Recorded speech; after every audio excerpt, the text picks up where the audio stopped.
Mi padre canceló la Navidad por estar arruinados.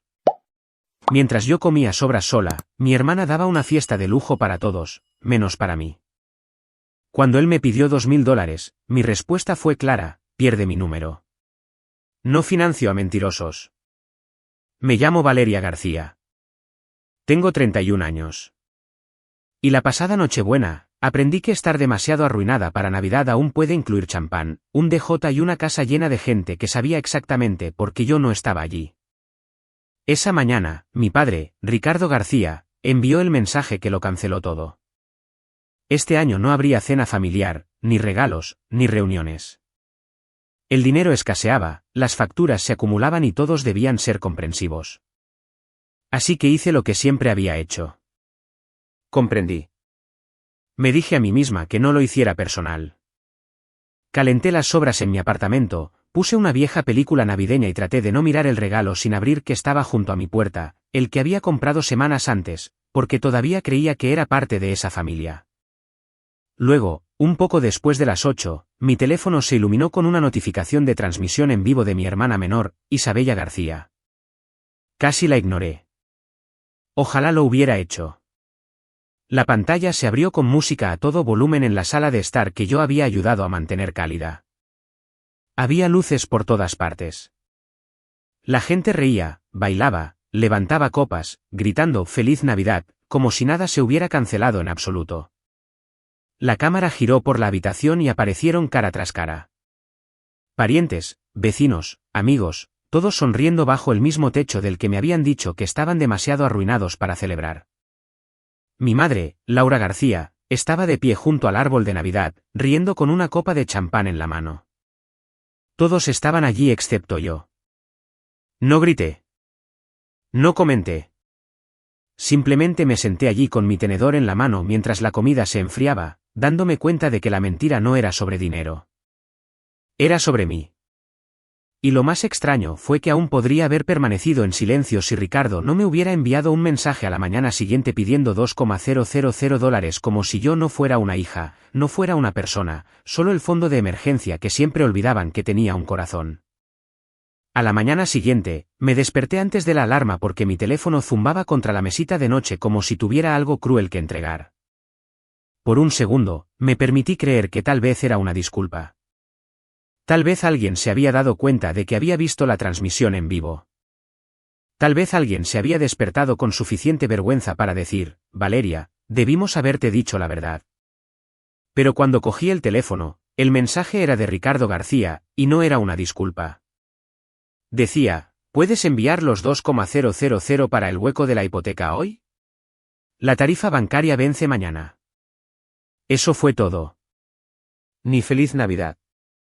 Ni ¿estás bien?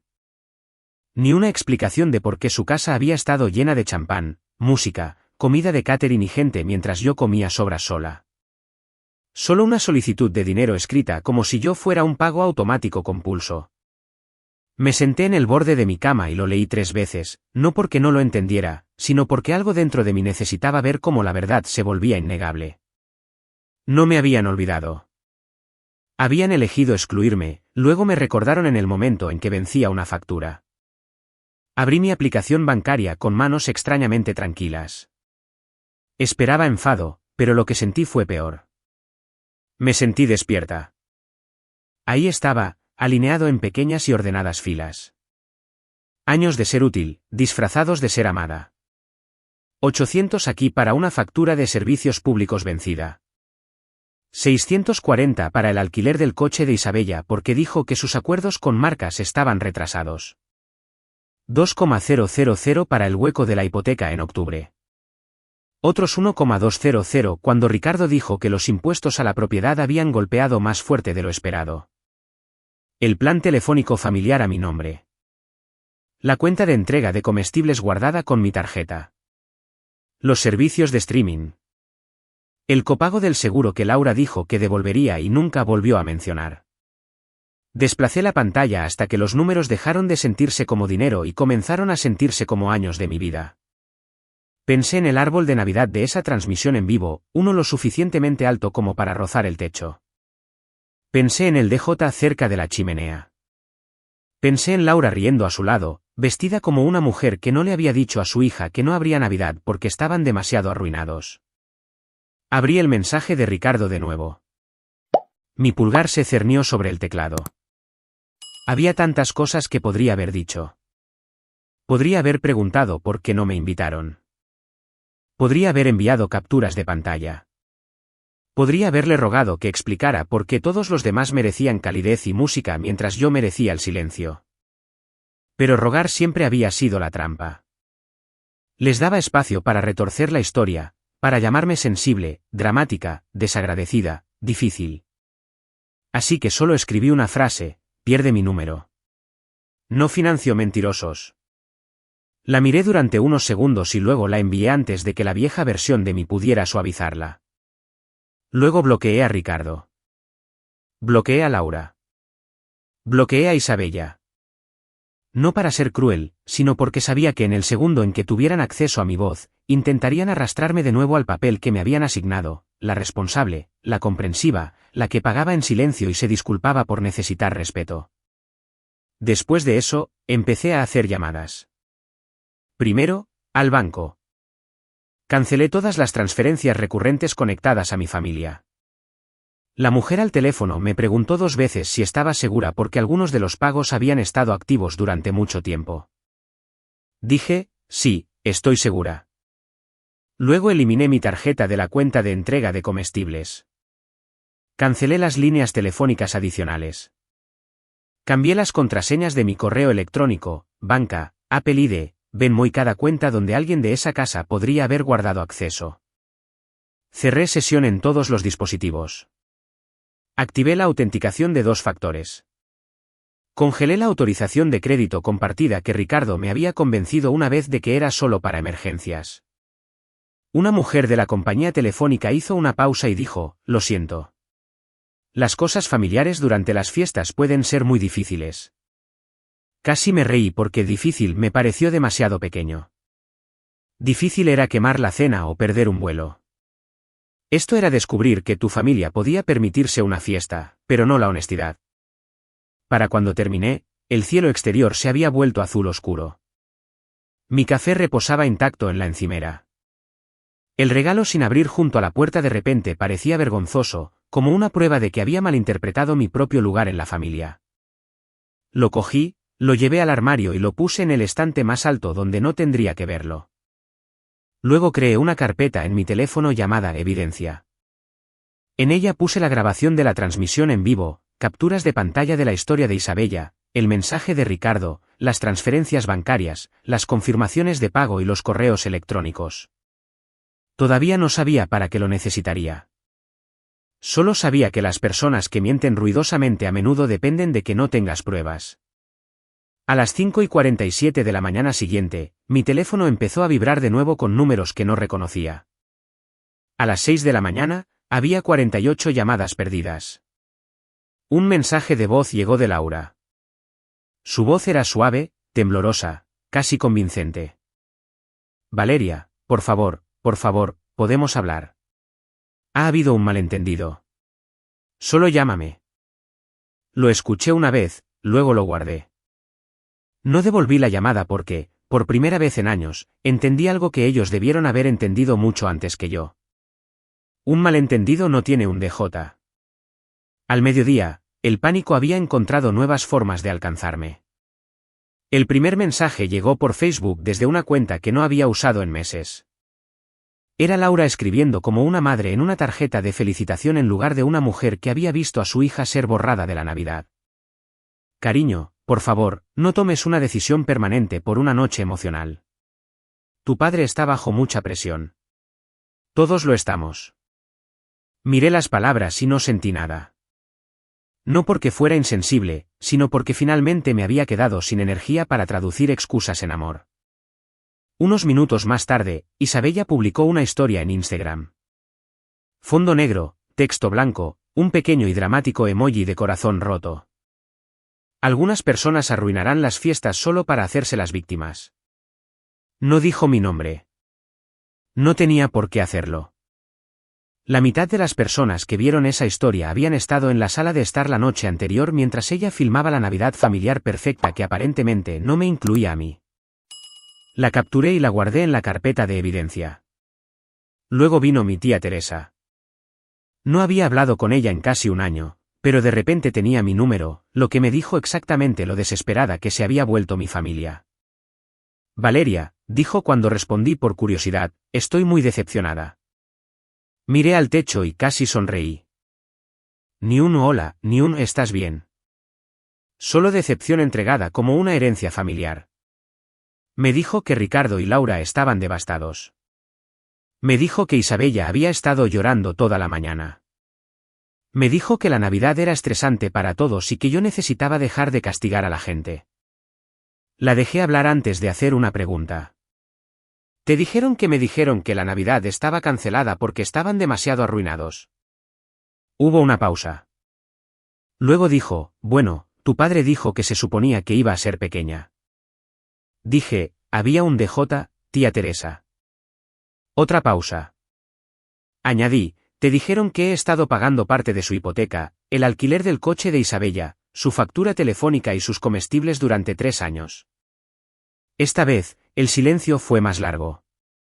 Finalmente, dijo, incluso si eso es cierto, la familia no debería llevar la cuenta. Dije, curioso, mantuvieron mi número cuando vencieron las facturas. Me dijo que estaba siendo fría. Le dije que estaba siendo precisa. Luego colgué. El resto del día se convirtió en un desfile de medias verdades. Ricardo envió un correo electrónico desde su cuenta de trabajo porque su número estaba bloqueado. Asunto, necesitamos ser adultos al respecto. El correo decía que yo había malinterpretado la situación. Decía que la fiesta había sido de última hora. Decía que la gente simplemente apareció. Decía que Isabella había hecho un vivo sin pensar. Decía que no me invitaron porque asumieron que estaría cansada del trabajo. Cada frase dependía de que yo olvidara lo que había visto con mis propios ojos. La gente no contrata accidentalmente a un DJ. No traen accidentalmente bandejas de comida de catering. No decoran accidentalmente la casa desde la entrada hasta la chimenea. Y definitivamente no invitan accidentalmente a primos, vecinos, amigos y a la tía Teresa olvidando a la hija que paga las facturas. No respondí. En cambio, guardé el correo electrónico y lo añadí a la carpeta. Todavía no estaba planeando venganza. Estaba planeando protección. Hay una diferencia. La venganza quiere que la gente sufra. La protección quiere que dejen de alcanzarte con el cuchillo. Por la noche, comenzaron las consecuencias prácticas. La compañía de alquiler del coche de Isabella envió un recordatorio porque la tarjeta registrada había fallado. El proveedor de teléfono envió un correo electrónico automatizado diciendo que 2 líneas serían suspendidas si el pago no se actualizaba. Un pedido de entrega de comestibles intentó procesarse y fue rechazado. El pago de la hipoteca que Ricardo esperaba de mí no apareció. De repente, la familia que había estado demasiado arruinada para incluirme en Navidad tenía suficiente energía para contactarme desde todas direcciones. Números desconocidos, sin identificador de llamadas, mensajes de Facebook, correos electrónicos, incluso una solicitud de Venmo de Isabella con una nota que decía, ¿podemos no ser mezquinos? Miré eso durante mucho tiempo. ¿Mezquino? Así llamaban ellos cuando la persona que usaban dejaba de ofrecerse para ser usada. Rechacé la solicitud y la bloqueé allí también. Alrededor de la medianoche, recibí una alerta de mi banco. Intento de inicio de sesión sospechoso bloqueado. Mi corazón comenzó a latir con fuerza. No por miedo exactamente, sino por la enferma confirmación de que ya no solo estaban pidiendo. Alguien había intentado acceder a mi cuenta utilizando un antiguo correo electrónico de recuperación que una vez usé en el portátil de Ricardo cuando le ayudé a restablecer su propia contraseña. Llamé al banco de inmediato. El departamento de fraude confirmó que el intento había venido de una ubicación de dispositivo familiar cerca de Minnetonka, donde vivían mis padres. La representante me preguntó si quería presentar una nota de seguridad formal. Dije que sí. Luego le pedí que bloqueara todo. Nuevo nombre de usuario, nueva contraseña, Nuevo método de verificación, sin opciones de recuperación compartidas, sin dispositivos reconocidos. Cuando terminó la llamada, me senté en mi apartamento con todas las luces encendidas. Ser excluida dolía, que me mintieran dolía, que me pidieran dinero a la mañana siguiente era repugnante. Pero intentar acceder a mi cuenta después de que dije que no me dijo exactamente con quién estaba tratando. No eran personas confundidas que cometieron un error. Eran personas desesperadas que creían que mis límites eran problemas técnicos que podían sortearse.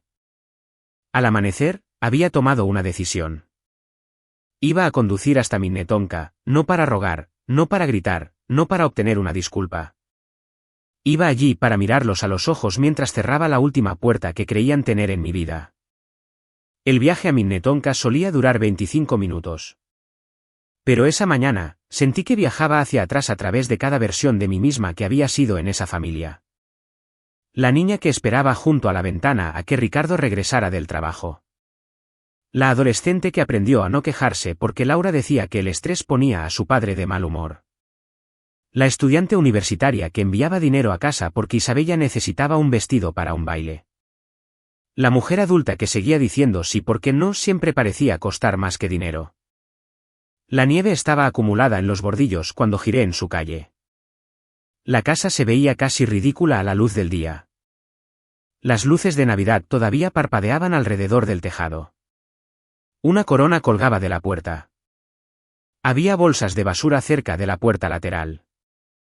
Cajas de comida de catering visibles a través del plástico. Botellas de champán vacías chocando entre sí cuando el viento empujó una bolsa de helado. Parecía la mañana después de una mentira. Estacioné al otro lado de la calle y me senté allí un minuto, respirando lentamente, asegurándome de no entrar como la hija herida que ellos sabían manipular. Necesitaba entrar como la mujer dueña de su propio nombre, su propio dinero y su propio silencio. Cuando toqué el timbre, nadie respondió al principio, luego golpeé fuerte. Unos segundos después, Ricardo abrió la puerta. Parecía más pequeño de lo que esperaba. El mismo hombre, la misma cara, pero sin la confianza que mostraba cuando pedía ayuda, como si fuera su derecho. Valeria, dijo, el alivio destellando en su expresión como si pensara que había venido a arreglarlo todo. Gracias a Dios. Necesitamos hablar. No entré, dije, alguien intentó acceder a mi cuenta bancaria anoche. Su cara cambió. No lo suficiente para que un extraño lo notara, pero lo suficiente para mí. Un tic cerca del ojo. Una inhalación rápida. Dije, estoy aquí para asegurarme de que todos los correos electrónicos antiguos, dispositivos, contraseñas e inicios de sesión guardados conectados a mí sean eliminados de esta casa. Miró detrás de él como si necesitara refuerzos. Laura apareció en el pasillo con una bata, sus ojos rojos. Valeria, cariño, esto se ha descontrolado tanto.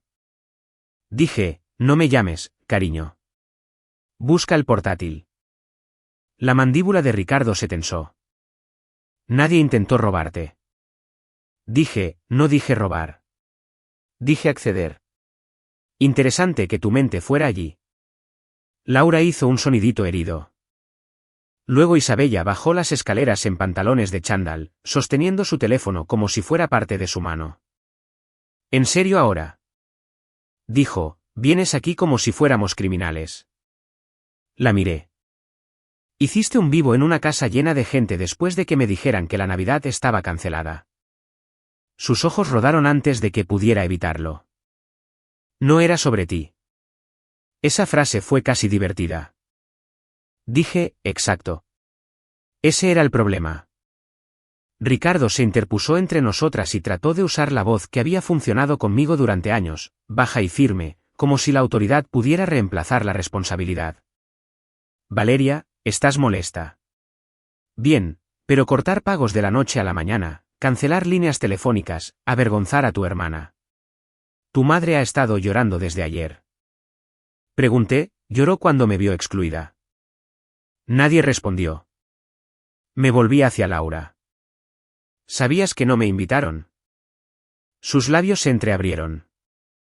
Miró a Ricardo, luego a Isabella, luego de nuevo a mí. Pensamos que sería más fácil, susurró. ¿Más fácil para quién? Pregunté. No respondió, y no necesitaba hacerlo. Isabella intervino porque el silencio la incomodaba a menos que fuera ella quien lo causara. Papá dijo que lo harías incómodo. Dijo, siempre actúas como si te debiéramos algo. Ricardo espetó, Isabella, basta. Ahí estaba. No un malentendido familiar, una discusión familiar a la que no había sido invitada, seguida de una decisión familiar de excluirme de la celebración y mantenerme en la nómina. Asentí lentamente. Gracias.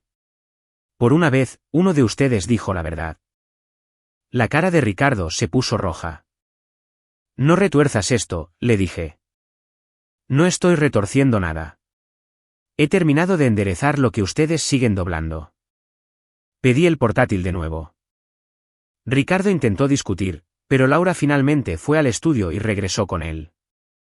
Lo vi quitar mi correo electrónico de las contraseñas guardadas, eliminar el antiguo enlace de recuperación y cerrar sesión en cada cuenta donde aparecía mi nombre. Luego pedí la tableta que Isabella había usado una vez para iniciar sesión en mi cuenta de streaming. Ella gimió, pero la trajo de la sala de estar.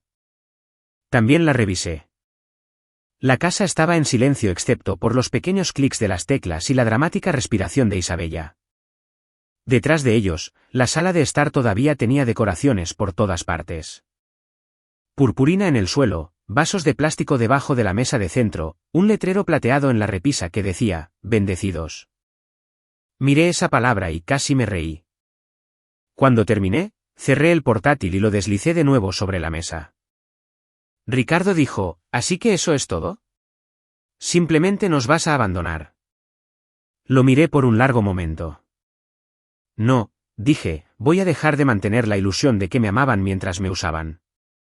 Laura comenzó a llorar entonces, lágrimas reales o útiles, ya no podía distinguirlas. Isabella dijo, estás arruinándolo todo. Cogí mi bolso. No, dejé de pagar por todo lo que ya estaban arruinando. En la puerta, Isabella me siguió. Valeria, podemos tener solo 5 minutos. Me di la vuelta. Les di 3 años. Los gastaron. Luego salí al frío. Ricardo me llamó una vez desde el porche, pero no miré hacia atrás. Durante 2 días después de eso, no pasó nada. Y el silencio se sintió tan extraño que no confiaba en él. Fui a trabajar. Respondí correos electrónicos. Hice café. Doblé la ropa. Hice cosas normales con los movimientos cuidadosos de alguien que se aleja de un accidente automovilístico. Parte de mí esperaba que llegara la culpa porque la culpa siempre había sido el mensajero más confiable de mi familia. Pero lo que llegó en su lugar fue claridad. Me di cuenta de cuántas horas de mi vida se habían gastado esperando la siguiente solicitud.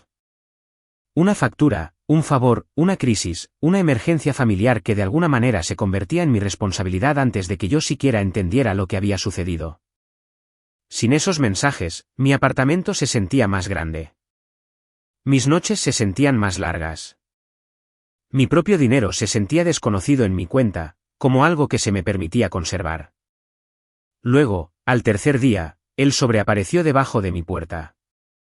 Sin sello, lo que significaba que alguien había venido a mi edificio y lo había deslizado a mano. Se me encogió el estómago cuando vi la letra de Laura. Casi lo tiro sin abrir, pero la evidencia se había convertido en un hábito, así que tomé una foto del sobre antes de tocarlo. Dentro había una carta de 4 páginas. La había escrito con cuidado, de la forma en que escribía tarjetas de agradecimiento para personas a las que quería impresionar. Comenzaba con Valeria, mi hermosa hija, que fue como supe que la actuación había comenzado antes de que terminara la primera frase. Escribió que la Navidad había sido complicada. Escribió que Ricardo se había avergonzado del dinero. Escribió que Isabella había necesitado una noche feliz porque su carrera era estresante y las redes sociales eran parte de su trabajo. Escribió que nunca tuvieron la intención de lastimarme. Luego, a mitad de la segunda página, escribió la frase que me heló el pecho. Pensamos que estabas acostumbrada a ser la fuerte. La leí de nuevo. ¿Acostumbrada a ello? Como si ser excluida fuera un músculo que había entrenado. Como si la soledad se volviera aceptable una vez que todos estaban de acuerdo en que la llevaba bien. No lloré. Doblé la carta, la volví a meter en el sobre y la coloqué en el cajón de la carpeta de evidencia junto a las copias impresas de las alertas bancarias. Esa noche, la tía Teresa volvió a llamar desde un número diferente. Sabía que era ella porque suspiró antes de decir hola. Me dijo que Laura estaba devastada. Me dijo que Ricardo no dormía. Me dijo que Isabella había perdido seguidores porque la gente hacía preguntas en su vídeo de Navidad. Dije, eso suena incómodo. Ella dijo, Valeria, no seas cruel. Dije, cruel fue decirme que la Navidad estaba cancelada y luego publicarlo en línea sin mí. Cruel fue pedir $2,000 a la mañana siguiente. Cruel fue intentar acceder a mi cuenta después de que dije que no. La tía Teresa bajó la voz. Tu padre dice que lo del banco fue un error. Pregunté, el error sabía mi correo electrónico de recuperación. Eso no le gustó. Me dijo que me estaba volviendo amargada. Le dije que la amargura era lo que sucedía cuando la gente esperaba que te tragaras el veneno con educación. Luego colgué. Unas horas después, Ricardo dejó un mensaje de voz. Solo lo escuché porque quería saber qué versión de él había llamado. ¿La versión arrepentida o la versión enfadada? Era la enfadada. Valeria, dijo, con la voz tensa y controlada. Ya has dejado claro tu punto. Tu madre está llorando. Tu hermana está humillada. Teresa dice que la gente está hablando. Espero que estés orgullosa de ti misma. Hubo una pausa y cuando habló de nuevo, la máscara estaba completamente quitada. Siempre necesitaste sentirte superior. Siempre actuando como si fueras la única persona responsable en la familia. Bueno, felicidades. Finalmente conseguiste lo que querías. Todos te ven. Guardé el mensaje de voz 2 veces. Una en mi teléfono y otra en la nube. Porque ese mensaje era la verdad, ninguna carta de disculpa podía cubrirlo. No lamentaba que me hubieran lastimado. Estaba furioso de que yo hubiera dejado de absorber las consecuencias de sus elecciones. A la mañana siguiente, inicié sesión en la página pública de Isabella desde un navegador donde no estaba conectada. No busqué porque la extrañara. Busqué porque personas como Isabella nunca sufren en silencio. Decoran el daño y lo llaman contenido. Su transmisión en vivo de Navidad había sido eliminada, pero Internet ya había hecho lo que Internet hace. Alguien había recortado unos segundos. La parte donde gritaba Navidad con la gente que realmente se presentó. Debajo de la republicación, alguien había comentado, no le dijeron a su hermana que la familia estaba demasiado arruinada para celebrar. Otra persona escribió, imagina excluir a la persona que paga tus facturas.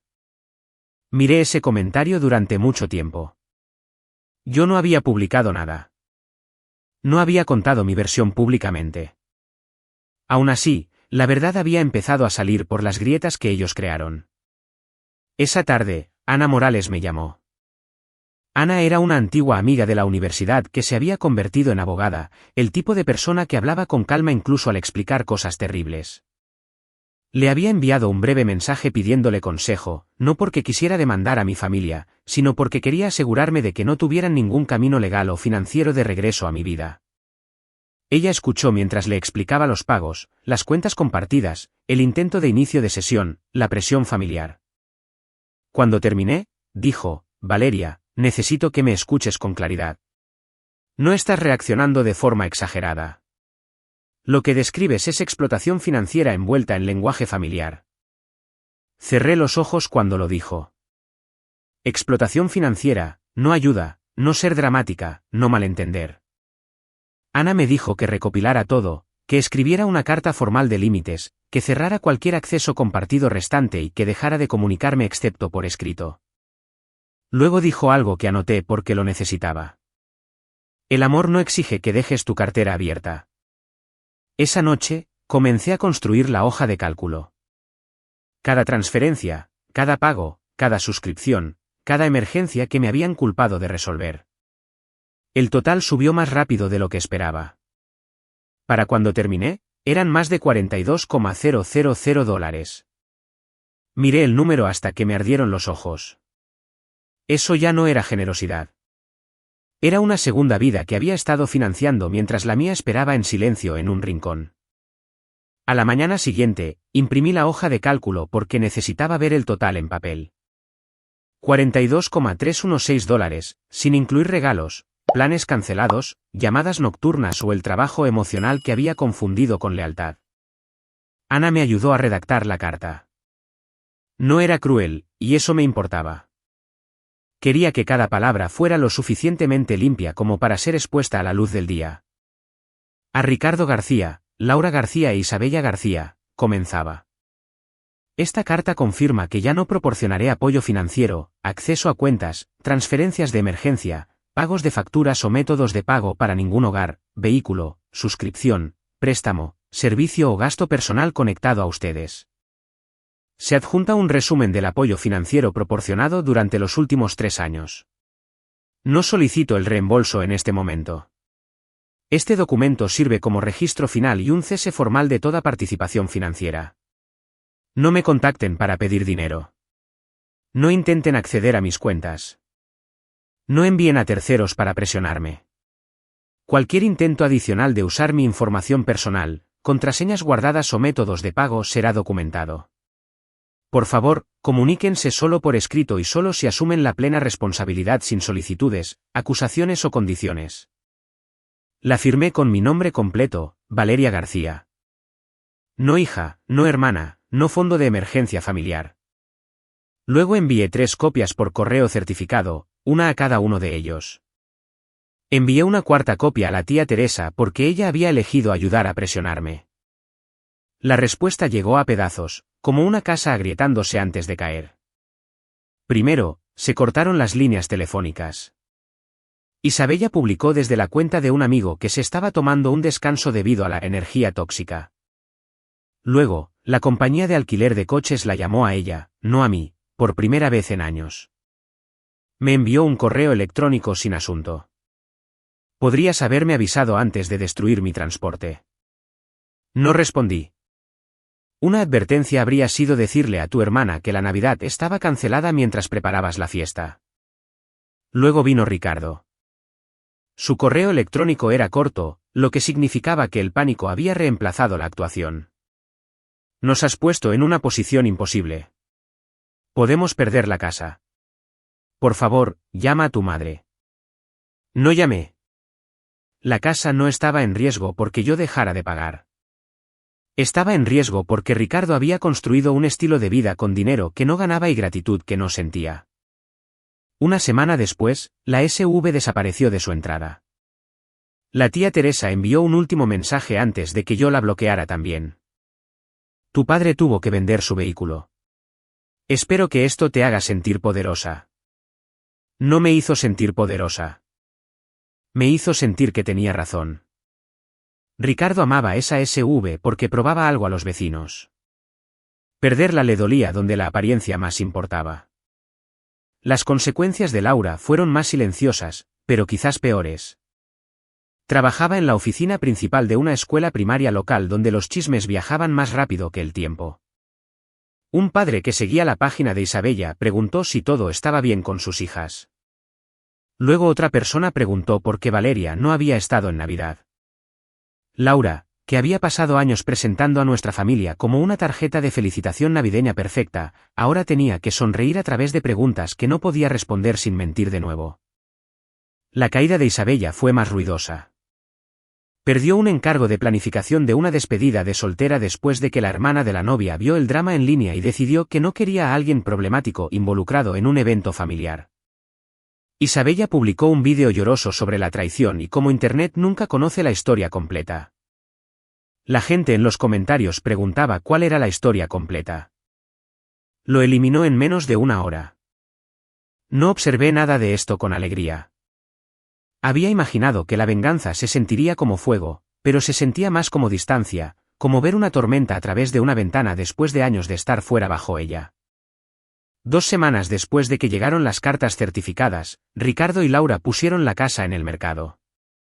El anuncio la llamaba un encantador hogar familiar. Las fotos mostraban la misma sala de estar de la transmisión en vivo, ahora limpia y arreglada sin DJ, sin champán y sin pruebas, excepto en mi memoria. Isabella volvió a enviar un correo electrónico cuando apareció el anuncio. Arruinaste a nuestra familia. Rompí mi regla y respondí una vez. No, dejé de financiar la versión de ella que actuabas en línea. Luego bloqueé su correo electrónico también. El mensaje final llegó de Laura a través de Ana. Ahora entendemos tu punto. Solo deseamos que hubieras hablado antes de que esto llegara tan lejos. Casi respondí con todas las veces que había hablado, todas las veces que dije que estaba cansada, todas las veces que pedí ser incluida. Pero la gente como Laura no cuenta tus palabras hasta que tu silencio les cuesta algo. Así que no respondí. En cambio, abrí una nueva cuenta de ahorros con la misma cantidad que solía enviarles cada mes. La llamé Paz. Era la primera cuenta que abría que nadie más podía vaciar. La primavera llegó lentamente ese año, con nieve sucia derritiéndose en los bordes de los estacionamientos y la luz del sol regresando como si no estuviera segura de haber sido invitada. Para entonces, Ricardo y Laura se habían mudado a una casa adosada más pequeña a 20 minutos del antiguo vecindario. No les ayudé a empacar. No pregunté dónde pusieron las decoraciones de Navidad. No pasé por el nuevo lugar. Me enteré a través de un último mensaje de Ana de que Ricardo había aceptado por escrito no volver a contactarme para pedir ayuda financiera.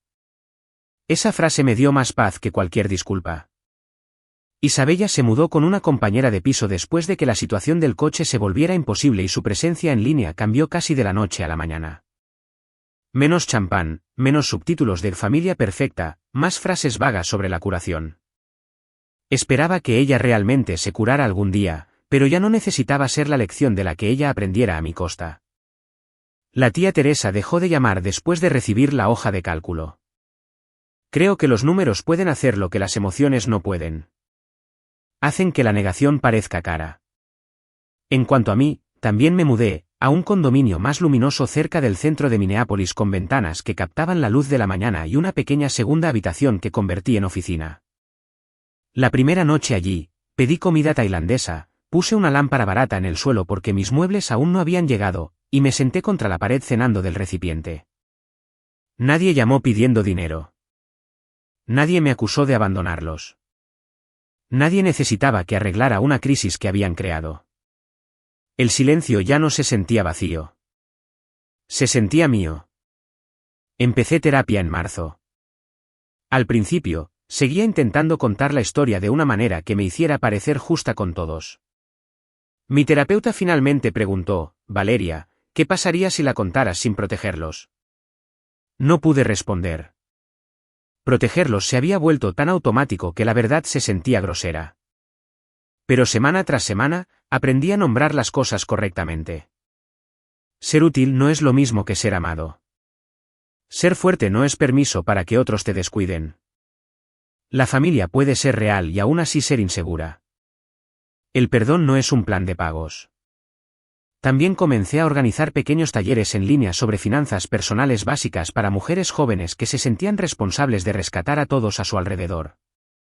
No conté mi historia completa, pero vivía detrás de cada lección. Cómo separar la generosidad de la culpa. Cómo construir un fondo de emergencia que sea realmente para ti.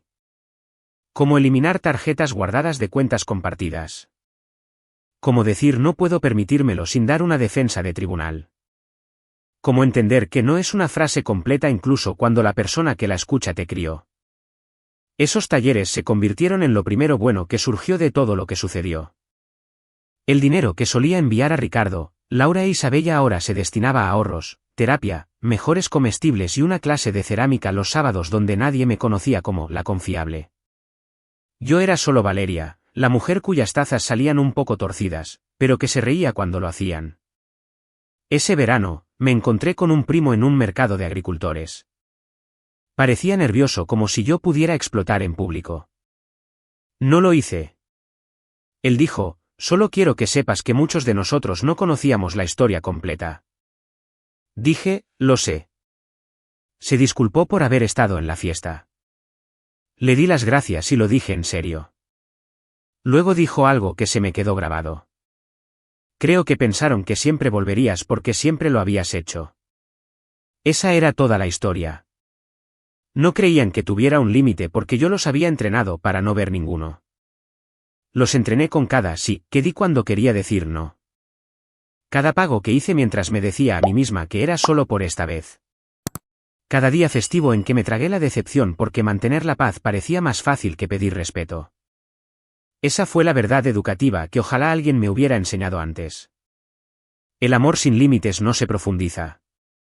Se vuelve más fácil de explotar. Ayudar a la familia puede ser hermoso, pero solo cuando la ayuda se da libremente, se recibe con honestidad y nunca se exige como prueba de lealtad. Cuando la gente solo recuerda tu nombre cuando vencen las facturas, no están honrando tu corazón. Están usando tu acceso. Y cuando finalmente cierras ese acceso, no estás destruyendo la familia. Estás revelando lo que ya estaba roto. La siguiente Navidad, compré un pequeño árbol para mi condominio. No enorme, no de esos que la gente publica en línea para demostrar que son felices, solo un árbol simple con luces cálidas y adornos que elegí yo misma. Preparé la cena, invité a 2 amigos y dejé mi teléfono en la otra habitación. Más tarde esa noche, vi una llamada perdida de un número desconocido. Sin mensaje de voz, sin mensaje de texto. Por un momento, el viejo reflejo se movió en mí. La necesidad de saber, la necesidad de arreglar, la necesidad de estar disponible. Luego miré mi pequeño árbol, mi cocina limpia, mi hogar tranquilo, y dejé que el sentimiento pasara. No devolví la llamada. No investigué. No abrí una puerta solo porque alguien golpeara desde el otro lado. La Navidad no había sido cancelada después de todo. Simplemente había sido devuelta a la persona que había pasado demasiados años pagando la felicidad de todos los demás mientras olvidaba la suya.